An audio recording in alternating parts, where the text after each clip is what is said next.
Praised be Jesus and Mary. St. Charles Borromeo, whom we celebrate today, wasn't only the Cardinal Protector of the Friars Minor, he was also a Franciscan tertiary who deserves to be honored and imitated as one of the greatest saints of the Third Order. In his life of St. Charles, his biographer writes, enrolled in the Third Order of St. Francis, he not only faithfully wore the habit, but above all, took the poverty of St. Francis of Assisi as the model for his life. Charles was born in 1538. His father was Count Gilbert Borromeo. His mother belonged to the Medici family, and his uncle was Pope Pius IV. And it seemed, it may seem strange to hear that he received the tonsure and was appointed a titular abbot at the age of 12, which entitled him to a big income, which he shared with the poor. And 10 years later, before he was ordained a priest, his uncle called him to Rome and made him administrator of the Papal States, as well as the Archdiocese of Milan, and also a cardinal. However, Cardinal Borromeo, who was only 22 years old at the time, was an exceptional young man. He was endowed with extraordinary gifts of mind and heart, deeply spiritual and virtuous, devoted wholeheartedly to the welfare of the church. And it was due to the young cardinal's efforts and leadership that the Council of Trent was reopened and brought to a successful conclusion 3 years later in 1563. And in that same year, he was ordained a priest and consecrated a bishop. The Archdiocese of Milan was in a deplorable condition. So in 1565, Pope Pius IV yielded to Cardinal Borromeo's request to be permitted to go to his diocese and personally set things in order and carry out the decrees of the Council of Trent. Bishop Charles remained there for the rest of his life, and the reform of the Milan Archdiocese was his great life's work. It's amazing how he devoted himself to his work and how much he accomplished.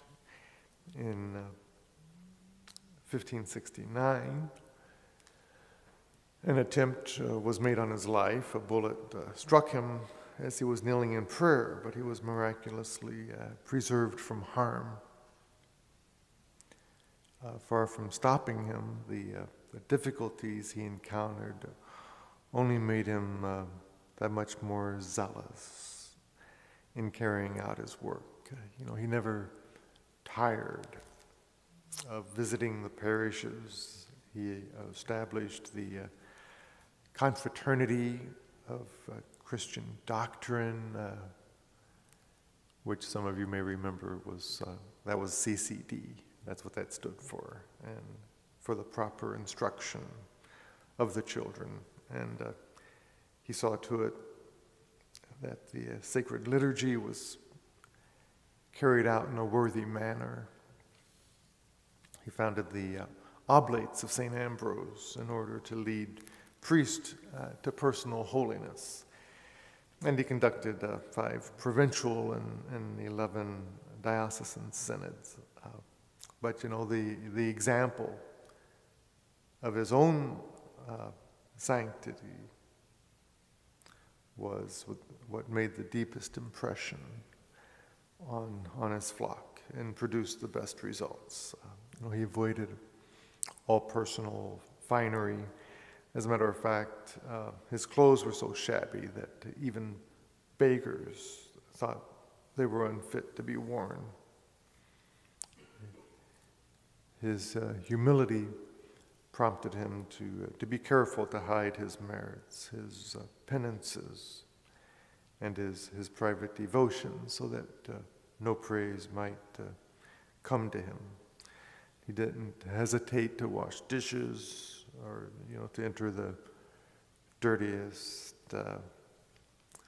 hovels of the poor, and to instruct a poor man by sitting down with him alongside the street. When a pestilence broke out in 1576, he remained at his post in Milan and personally ministered to the sick and dying. And he helped the poor with all of his funds, and when they were depleted, he sold his possessions, including his bed, to procure means to help them. And after that, he no longer encountered any opposition. Rich in merits and esteemed by all, he died in 1584, only 46 years old. He was beatified in 1601 and canonized in 1610. His tomb occupies a place of honor on the altar of the chapel in the crypt of the Cathedral of Milan. St. Charles is venerated in a special manner as the patron against pestilences. So today, let us pray to him that we too may have that same love and zeal for Holy Mother Church and her teachings.